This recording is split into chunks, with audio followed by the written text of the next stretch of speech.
one, and then very quickly indeed caught those runners in start Group 3 from the BMW 240i class, from SP7 as well.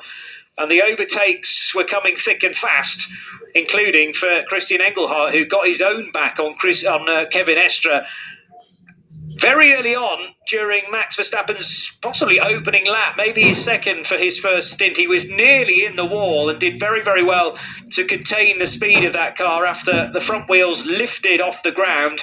The same could not be said, though, for Thierry Vermeulen in the realised Kondo Racing Ferrari, going to the high side of one of the Cup 3 Caymans, clattering into it, and then boom, into the Armco barrier, pushing that back by several feet. And the Ferrari 296 of Realize was out. That was one of the pre-qualified cars for top qualifying 3. Alexander Sims clattered into the back of the KCMG Mercedes of Jesse Krohn as they were both exiting a code 60.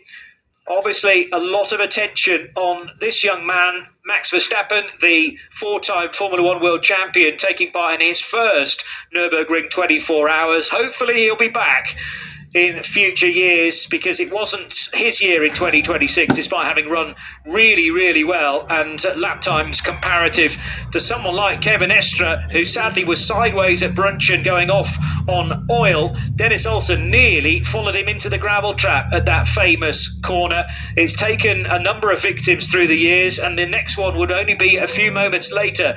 Arjun Maidi in the HRT Ford Mustang. Terrific battle to witness between the two AMGs and Conor De Filippi's M3 Touring 24H. He went to the high side of one. He picked off the very next one down into the foxhole. Raffaele Marciello misjudged where the 40 BMW Z4 was going to go. And Maurice Schuring likewise tried to mount the curb to overtake the 36 Z4. But his Falcon Motorsport 44 Porsche would pirouette. It would ding the barrier. He'd get it as far as Hohe Acht, but then it would be out of the race. And Alessio Picariello, a very high-speed approach to Bergwerk, something like 230 kilometres per hour. He went to the right-hand side of a mid-category Porsche, and it went very, very wrong. Rain hit at Arenberg, not for the first time through the years, and the next car off into the gravel was Jens Klingmann in the big BMW estate.